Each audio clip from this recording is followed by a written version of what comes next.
Boa noite a todos. É com muito prazer que estamos aqui para realizar mais uma doutrinária da nossa casa CEF, que é a Sociedade de Estudos Espíritas Feirense. Hoje, 4 de novembro de 2021, vamos dar prosseguimento ao estudo do livro Caminho, Verdade e Vida, psicografado por Chico Xavier através do Espírito de Emmanuel. E é o capítulo 33, que vai nos falar sobre recapitulações.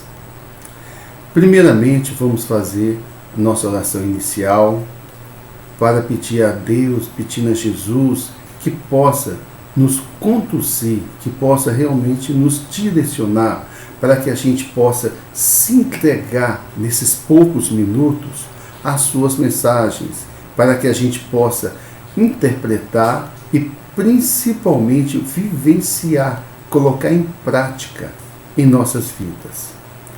Vamos fechar o olho e iniciar.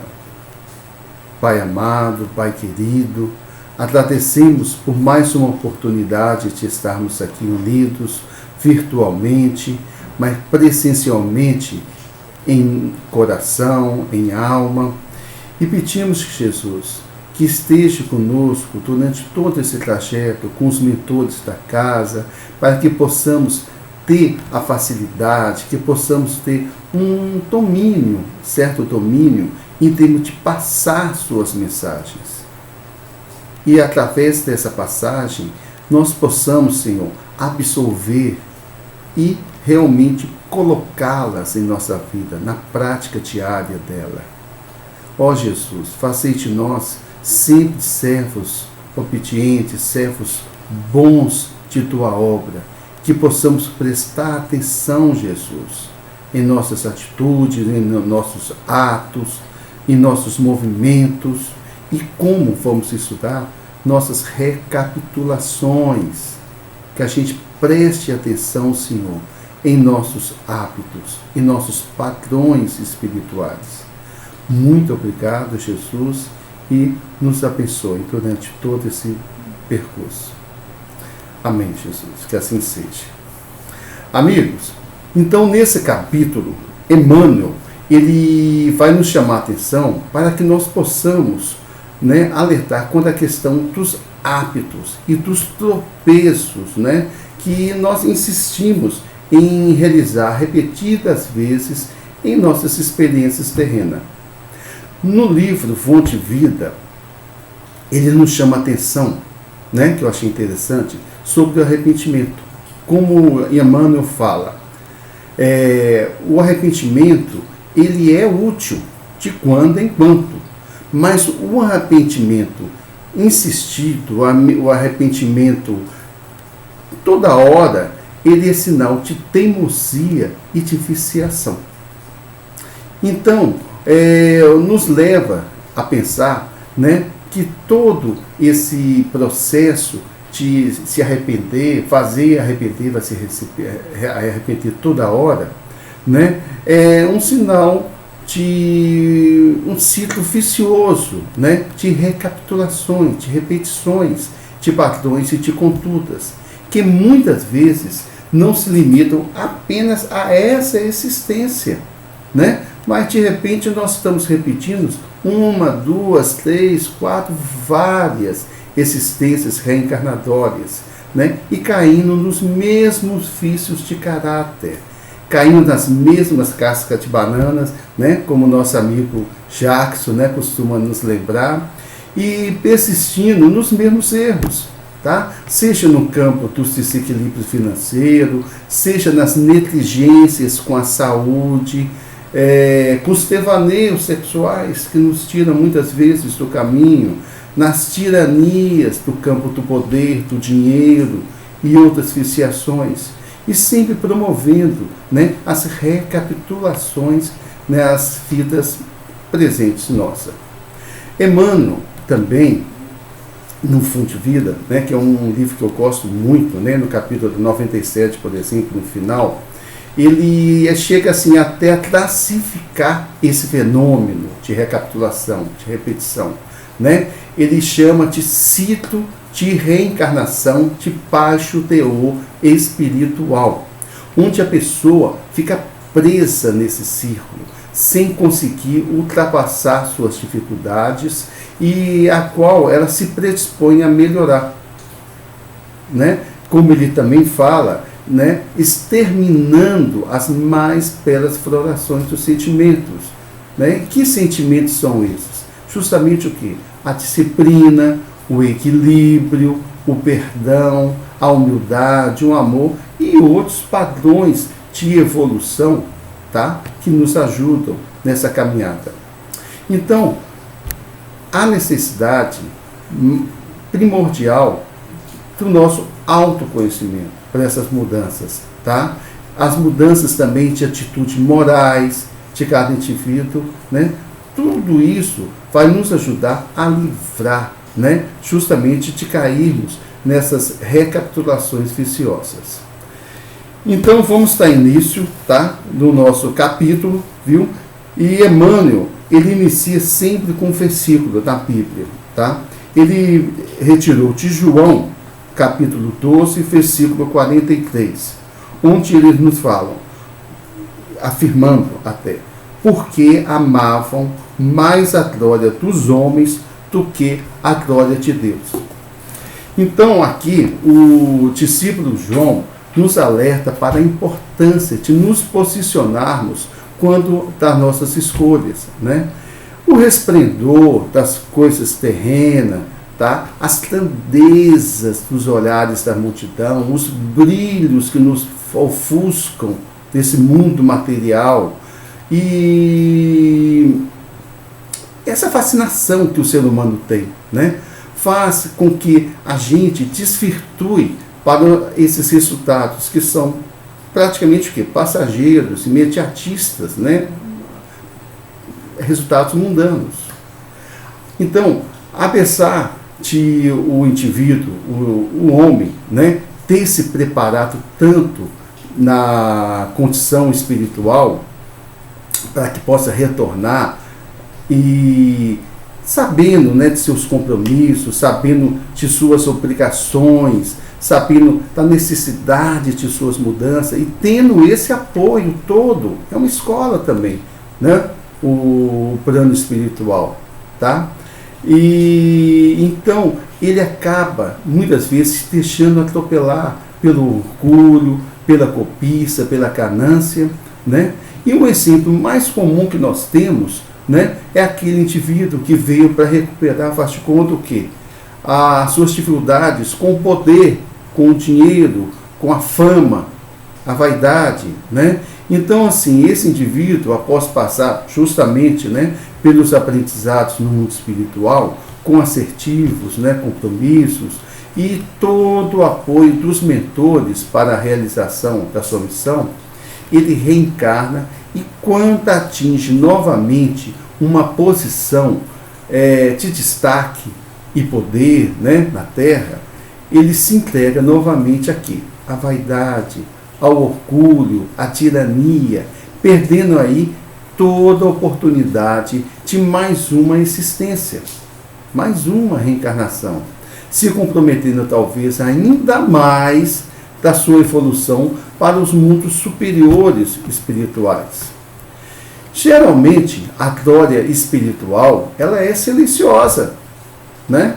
O reino de Deus, a glória de Deus, ela é silenciosa e oculta, né? Ela não traz, né, o estartalhar na sociedade. Muitas vezes, seus benfeitores são julgados, são martirizados durante sua existência terrena. Passam, na maioria das vezes, despercebidos, sendo reconhecidos geralmente após a sua partida desse mundo, né? Quantas vezes, né, nós temos aí pessoas realmente que doaram sua vida e somente após sua morte que as pessoas percebem essa herança de amor, essa herança de doação total, né? E mesmo assim, né, esses que se entregam para a glória de Deus, né, sabem que a sua verdadeira razão nesse mundo é distribuir o amor que aprenderam, justamente no plano, né? Foi o que eles se comprometeram, né? e que nada pode sobrepor as suas decisões de servir. E atuam sempre em benefício da obra do Senhor. Sabem também que os brilhos falsos desse mundo nunca poderão ofuscar a glória maior do Criador. E por isso não lhes importa o reconhecimento momentâneo, passageiro dos homens. Se entregam a realizarem as obras e que se comprometeram e fazer sempre e servir sempre.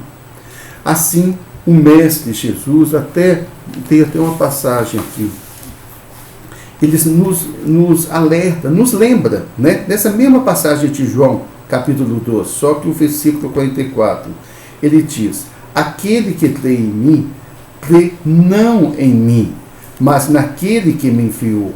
E aquele que me vê, vê aquele que me enviou. Então Jesus está confirmando aqui que ele, como um embaixador, ele foi autorizado por Deus em suas palavras. A palavra de Jesus é a palavra de Deus. Então, os seus ensinamentos são os ensinamentos diretos de Deus. Tá? Eu vim como luz ao mundo, assim todo aquele que crê em mim não ficará nas trevas. Né? Bacana isso, né? Então, assim, nós devemos estar sempre muito atentos para não ficar preso a essas repetições, a essas recapitulações totalmente desnecessárias de nossas existências. Nós vamos agora iniciar a leitura do nosso texto, tá bom? Vou iniciar com essa frase aqui que eu achei interessante. Então, inicia assim: os séculos parecem reviver com seus resplendores e decadência. Então, é interessante essa observação de Emmanuel sobre os resplendores e a decadência dos impérios terrenos. Então, na história da humanidade, acompanhamos os vários impérios, séculos a séculos, que reinaram com suas majestades e esplendores durante um determinado período da humanidade, mas que sucumbiram em suas decadências. E sobrado apenas o quê? Ruínas e passagem, né, na história. Esses impérios que caíram estavam sempre todos passeados nas grandezas de orgulho, violências, nas glórias terrenos, nas tiranias, na prepotência e nas ganâncias dos poderes egoístas. Né? Jesus nos alertou sobre isso, quando ele nos lembra, né? Não é nem lembrou, ele nos lembra que ele falava que meu reino não é daqui, é justamente o reino da glória espiritual, a glória de Deus. Assim também, esses reinos mundanos não seguirão as verdadeiras leis, né? Não seguem essa lei, por isso a decadência. Né? E que leis são essas? São justamente as leis divinas, as leis de Deus, né? Que oferecem o verdadeiro poder e um reinado permanente. Seguindo o nosso texto, tem assim: fornece o mundo a impressão de um campo onde as cenas se repetem constantemente, tudo instável. A força e o direito caminham com alternativas de domínio. Tudo instável. O que é ser instável? O que é instável? Né? De acordo com o dicionário, o estável é aquilo que não é constante, que não muda, que muda, pelo contrário. O instável é aquilo que muda, que varia, é variável, é mudável. Né? Então, por isso que Emmanuel chega e nos fala que o mundo está em impressão de um campo onde cada cena se repete constantemente, pois o homem está sempre recapitulando suas atitudes, sempre repetindo suas atitudes. Né? Todos aqueles dons, todos os dons fornecidos ao homem por Deus para o uso aqui na Terra, se tornam instáveis quando não bem utilizados. São dons falidos, sem função. Né? A saúde é um dom, o poder, o dinheiro, a fama e tantos outros, né, podem se tornar brilhos falsos quando não bem empregados. Somente quando o homem se utiliza de seus dons e merecimentos e consegue transformá-los em atitudes divinas perante ao próximo e a si mesmo também, principalmente, é que eles vão se transformar em bem estáveis e duradouros na presença do Criador. Como o texto nos diz, podemos observar como a força e o direito caminham com alternativas de domínio. Tá? O que é isso? Né? Ou seja, estão caminhando em círculo e às vezes evoluindo, outra vez retrocedendo, e com isso temos a impressão de estarmos no redemoinho vivo mesmo, o que nos obriga a termos de tomar uma decisão para a nossa jornada de vida. Voltando ao texto, ele nos diz: multidões esclarecidas regressam a novas alucinações. O espírito humano, a seu turno, considerado insuladamente, ou seja, à parte, demonstra recapitular as más experiências após alcançar o bom conhecimento. Então, as multidões esclarecidas regressam a novas alucinações. Quantas vezes civilizações inteiras retornam a uma nova vivência e repetem seguidamente os mesmos erros? Vejamos em nossa sociedade atual. Quantos que se sentem com o poder na mão repetem atos absurdos de corrupções do dinheiro público e se beneficia dessas leis humanas apenas para satisfazerem seus egos e até daqueles que estão rodeados, né, por eles próprios, né, e sempre com o mesmo propósito, né? E vemos também essas alucinações repetirem, por exemplo, nessas guerras, a Segunda Guerra, essa guerra agora, né, que estamos passando, né? E isso a gente sabe que está no nosso dia a dia, né? São guerras fomentadas sempre, geralmente, por pessoas que fatalmente já participaram desses movimentos e estão novamente recapitulando, cometendo os mesmos erros perante a si e perante a Deus. O interessante é que todos esses erros tiveram a oportunidade de se redimirem, né? Porque tiveram esse comprometimento no plano espiritual antes de virem, tá? E justamente o quê? Para construírem mudanças certificantes quanto ao regressar. Mas, falidamente, infelizmente, se entregam novamente a seus devaneios e ilusões. E só percebe os erros quando do regresso ao verdadeiro lar espiritual. Tem um conto que eu achei bacana, né? Até para exemplificar um pouquinho mais, que é de Humberto de Campos. De repente muita gente conhece, mas eu achei legal, tá? Então Humberto de Campos nos conta, nos escreve dizendo que, né, que haviam duas fazendas, né, que faziam limites através de um rio. Em uma delas crescia um menino forte e inteligente que, ao completar seus 18 anos, se viu de fronte, né, a uma cerca que fazia divisão entre as fazendas. Ele mirou bem a cerca e intuitivamente falou: essa cerca está errada, ela devia estar além do rio. E assim mudou a cerca por si mesmo.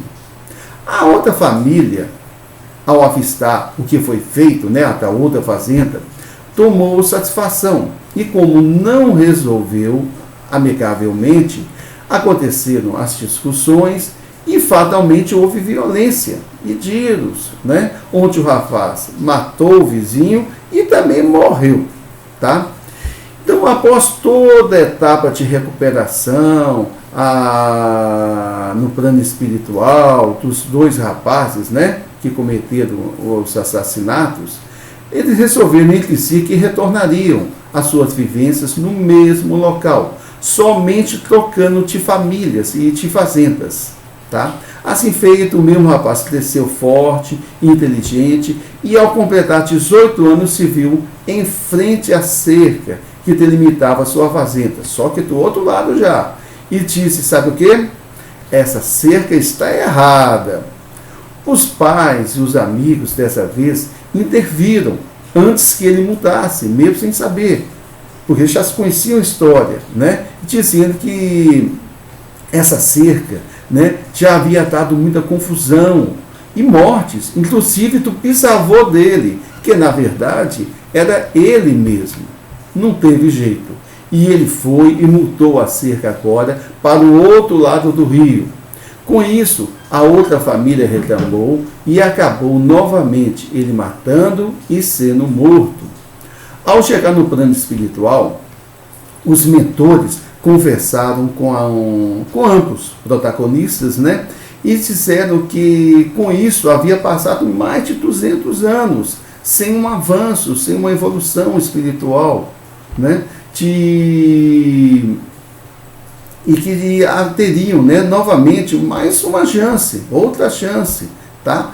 De novo com as trocas da fazenda e das famílias, justamente para equilibrar. E assim cresceu novamente, e ao completar 18 anos, ele se viu diante da cerca. E o velho padrão o faz pensar, essa cerca está errada. Nesta noite, porém, né, antes da mudança, houve uma reunião durante o sono, e onde ele e o outro fazendeiro foram levados para o plano espiritual, e tudo foi repassado para eles, dizendo para que ambos não se envolvessem com o problema da cerca, se afastassem léguas dessa cerca, né, que sempre é o motivo, né, da falta de progresso espiritual. E isso já perturbava mais de 200 anos. Né? No outro dia, o rapaz de 18 anos estava de frente à cerca. E adivinha o que aconteceu? Ele mudou a cerca de lugar. E o resto, né, a gente já pode até imaginar o que aconteceu.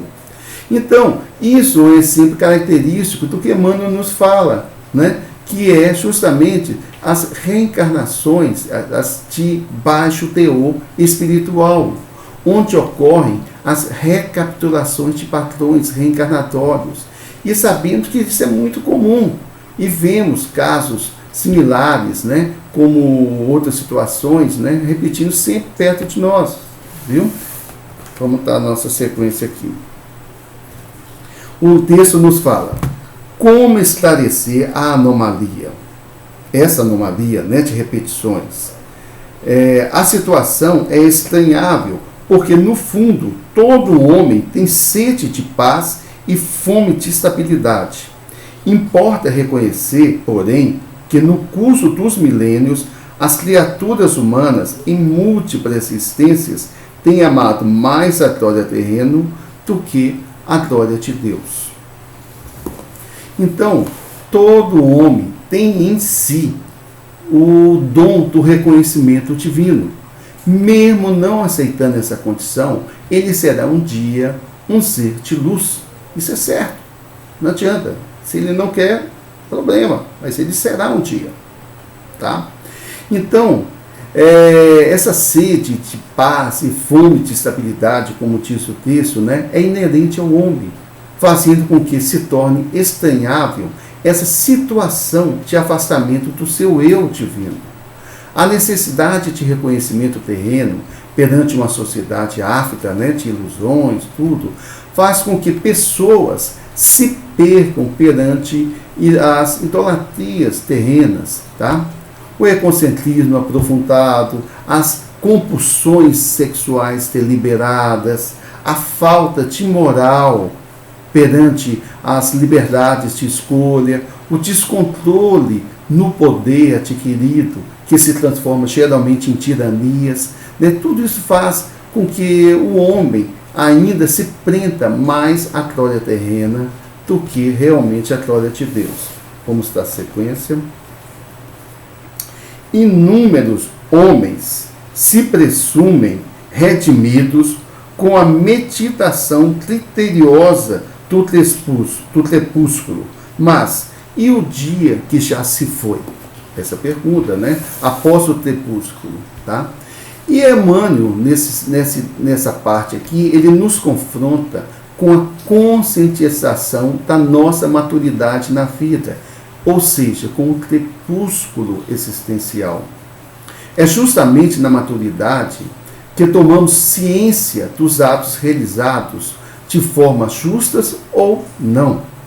Felizes, né, são aqueles que conseguem ainda fazer esse balanço da vida, pois muitos sequer se dão ao trabalho de repensarem sobre seus atos. E a pergunta, e o dia que já se foi? Ou seja, a vida com suas oportunidades. Pergunta o nosso conselheiro Emmanuel, tá? O que fazer com todas as oportunidades e escolhas a nós oferecidas? O que fazer com o corpo saudável ou não saudável, né, oferecido a nós para executar o nosso trabalho já pré-determinado num plano superior? O que fazer com nossa consciência adoecida e amedrontada por nossas omissões, por nossas falhas? Para onde ir quando tudo parece desordem e caos? Sabemos que esse amadurecimento da consciência independe da idade, da idade terrena, a qual nos encontramos, e sim das mudanças que assumimos para nossas transformações morais. O texto continua dizendo: na justiça misericordiosa de suas decisões, Jesus concede ao trabalhador excitante uma nova oportunidade. O dia volta, refunde-se a existência. Toda vida que aproveita ao operário valer-se tão somente dos bens eternos no crepúsculo cheio de sombras. Então, a misericórdia de Deus, através dos ensinamentos de Jesus, nos proporciona o direcionamento para atingirmos com mérito todas as oportunidades dadas por Ele. O Mestre nos ensina o caminho do perdão incondicional a todos, que porventura vem até nos ofender, nos falhar, né? Nos ensina a repartir o que temos de material e espiritual aos mais necessitados. Nos ensina a fazer os milagres para levar a cura e a lucidez aos que sofrem de doenças morais e físicas, através da ciência, através das práticas medicinais. Nos ensina o verdadeiro poder que o homem deve ter para saciar aos que têm fome de justiça e fome material também. Então temos toda essa bagagem foi construída nesse plano espiritual para que retornasses e pudéssemos seguir o nosso trajeto, sem interferência, sem necessidade de recapitulações habituais, né?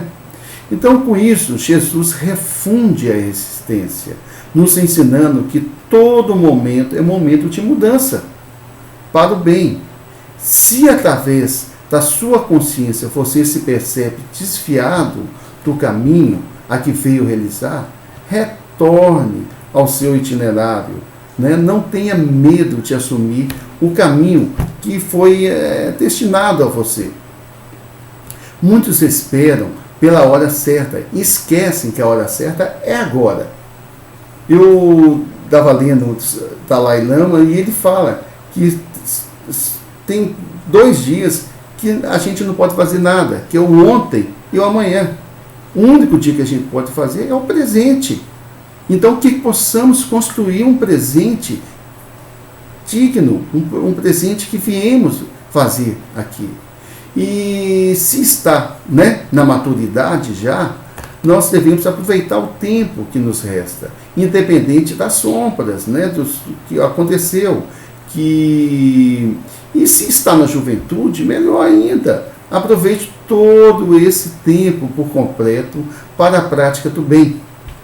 Pois assim, ninguém sabe quando virá o tempo da partida e da colheita do que semeaste, né? Vamos voltar ao texto final aqui. Alguém lhe perguntará: que fizeste da manhã clara, do sol ardente, dos instrumentos que te dei? Apenas a essa altura reconhece a necessidade de gloriar-se no Todo-Poderoso, e homens e povos continuarão desfazendo a obra falsa para recomeçar o esforço outra vez. Então, devemos sempre alinhar nossos pensamentos com o pensamento de Deus, pois se Deus é infinita vontade, estaremos sempre vivendo na infinitude do amor. Que exercitamos nossa consciência em relação ao melhor que estamos fazendo, pois não nos cabe culpar o destino ou reclamar de possíveis punições, entre aspas, dados a nós. Nós devemos ter consciência que toda escolha sempre terá uma consequência. E não é punição, foi escolha. E pois tudo segue a lei da semeadura, onde colherás o que plantou. Muitas vezes não queremos ouvir o que o nosso eu divino nos fala, achando que vale a pena, o risco do erro, da primeira tentativa, da adrenalina, eu só vivo com adrenalina, tá? Mas nós esquecemos que esses mesmos atos desvairados podem estar sendo repetidos por várias encarnações, como a gente falou, seguidas, várias reencarnações. E talvez esta reencarnação que nós nos encontramos aqui agora seja a maior e melhor oportunidade da qual nos encontramos. Por quê? Estamos dentro, de uma doutrina esclarecedora, uma doutrina edificante como o Espiritismo, que ela nos dá a mão e nos ajuda a corrigir nossas falhas. Nós estamos na presença de entes queridos que nos acompanham, que nos amam. E assim, com toda essa bagagem, com toda essa oportunidade que estamos tendo no presente, tudo isso para quê? Para que não tenhamos que repetir as mesmas recapitulações de existências passadas. E que Deus continue a nos acompanhar e que sejamos humildes e servos, que nós viemos aqui para servir a Deus. O problema é que nós esquecemos disso e queremos ser servidos. Mas nós viemos aqui para servir a Deus. Através de quem? Do nosso próximo, de nós mesmos, de nos amarmos realmente, mas não amarmos em termo material, mundano, espiritualmente, progredindo, tá? E que possamos ouvir a Deus. Tem uma frase de Emmanuel, aqui no Fonte de Vida, que eu achei legal aqui, para a gente finalizar, tá? Então, o capítulo 97, a palavra da cruz. Aí ele diz assim, Emmanuel: mas o Cristo usa o fracasso aparente para ensinar o caminho da ressurreição eterna. Ressurreição eterna, a glória de Deus, demonstrando que o eu nunca se dirigirá para Deus sem o aprimoramento e sem a sublimação de si próprio. Quer dizer, tudo está em nossas mãos. Tudo. Nós fomos preparados para estar aqui. Nós fomos instruídos. Nós fomos solicitados. Nós solicitamos essa presença aqui agora. E que possamos realmente prestar atenção e aproveitar mais. Gente, muita paz, muitas bênçãos. E que Deus sempre nos acompanhe. Vamos fechar nossa doutrinária com a nossa oração. Querido Pai, querido Jesus, obrigado, Senhor, por nos acompanhar durante esses minutos. Obrigado por mensagens edificantes. Obrigado por nos ensinar novamente, nos relembrar do que realmente viemos fazer aqui nesse plano terrestre, Senhor. Como João disse, que possamos nos preparar para a glória de Deus, que possamos relegar mais essa glória terrena, que possamos, Senhor, prestar atenção em nossas vidas, no que estamos fazendo, e olhar ao nosso redor e ver quanta necessidade, quanta coisa está em meu domínio de que te amar, te entregar, te fazer, te não esperar. Esteja sempre conosco, Senhor. Sabemos que o Senhor está, que ao contrário, que possamos estar sempre contigo. A palavra é essa. Muito obrigado, agradeço a todos e que todos tenham uma excelente noite e que a paz de Deus esteja conosco. Grande abraço, gente. Tudo de bom mesmo, tá? Tchau.